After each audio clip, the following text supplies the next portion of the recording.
ஒரு அழகான கிராமத்தில் ஒரு விவசாயி அவரோட நிலத்துல நெல் விவசாயம் பண்ணிக்கிட்டு இருந்தார். அவரோட வீட்டு பக்கத்தில் இருக்கிற மரங்களில் ஒரு பெரிய மரம் இருந்துச்சு. அதில் நிறைய காக்காக்கள் இருந்துச்சு. எப்பவும் தன்னோட வீட்டை சுற்றி சத்தம் போட்டுகிட்டே இருந்த இந்த காக்கா எல்லாத்தையும் அந்த விவசாயிக்கு சுத்தமாக பிடிக்கவே பிடிக்கலை.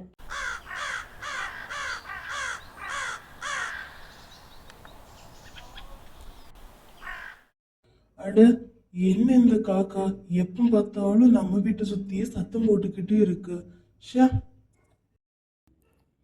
இருந்தாலும் தன்னோட வீட்டில் இருந்த பழைய சாப்பாடு தானியங்களும் காக்கைகளுக்கு சாப்பிட கொடுப்பாரு. ஒரு நாள் அவரோட விவசாய நிலத்துக்கு நிறைய வெட்டுக்கிளிகள் வந்துருச்சு.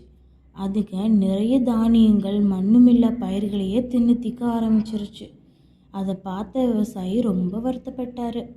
எவ்வளவு கஷ்டப்பட்டாவது இந்த வெட்டுக்கிளியை துரத்தணும் முயற்சி செஞ்சார். ஆனால் நிறைய வெட்டுக்கிளிகள் இருந்ததால் அவரால் எல்லாத்தையும் விரட்ட முடியலை. இந்த வெட்டுக்கிளிகள் வேற ஏன் தான் இப்படி பண்ணதுகளோ. விவசாயிகளுக்கு இதே ஒரு பொழப்பா போச்சு. ஏதாவது ஒண்ணு வந்து கெடுத்து விடுறதா இருக்கு. நம்ம எப்படி அப்ப வாழுறது?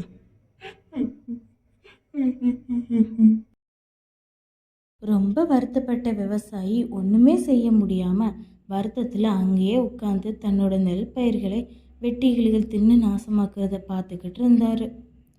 வருத்தமாக உட்கார்ந்திருந்த விவசாயி பார்த்த காகங்கள் உடனே பறந்து வெந்து வெட்டுக்கிளிகளை பிடிச்சு திங்க ஆரம்பிச்சிச்சுங்க.